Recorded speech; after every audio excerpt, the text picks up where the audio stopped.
Une réaction de satisfaction. C'est le souhait que nous avions, que la génération des U20 au Sénégal puisse se qualifier pour une troisième fois consécutive et aller avec beaucoup d'ambition à cette nouvelle compétition africaine. Je pense qu'il est important que le Sénégal devienne permanent dans les compétitions africaines des jeunes.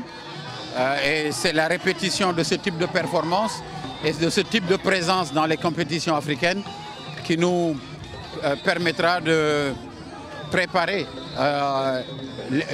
l'élite demain. Et donc c'était important que le Sénégal puisse être présent après avoir été 2 fois finaliste et que nos jeunes puissent à nouveau découvrir le haut niveau, les compétitions africaines dans leur catégorie et ensuite que cette génération puisse aller dans les Olympiques et ensuite certainement quelques-uns dans l'équipe A du Sénégal, Inch'Allah. Quel sera l'objectif au Niger? Écoutez, nous sommes 2 fois finalistes. Je pense que sans leur dire, les jeunes eux-mêmes voudront faire tout aussi bien que leurs aînés, voire mieux. À partir de ce moment-là, la fédération n'a même pas à intervenir effectivement pour mettre de la pression. Est-ce qu'on peut dire que cette qualification est une sorte de baume au cœur si nous savons que les seniors malheureusement n'ont pas pu accéder au 2e tour du mondial? Non, je pense qu'il ne faut pas faire de mélange de genres. On n'est pas dans les mêmes compétitions. Ici, on est dans une compétition chez les jeunes. Laissons les jeunes prendre le temps de grandir. Ne mélangeons pas les choses.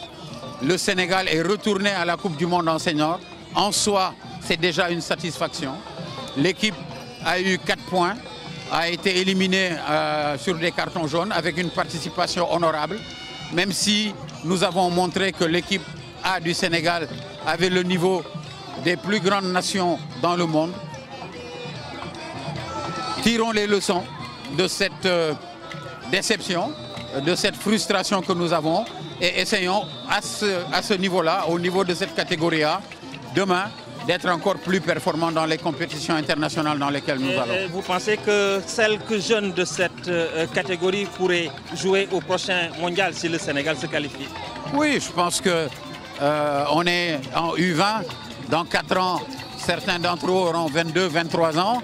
Et 22-23 ans est l'âge où un garçon peut effectivement avoir toutes les prétentions du monde, y compris titiller le haut niveau et jouer la Coupe du Monde.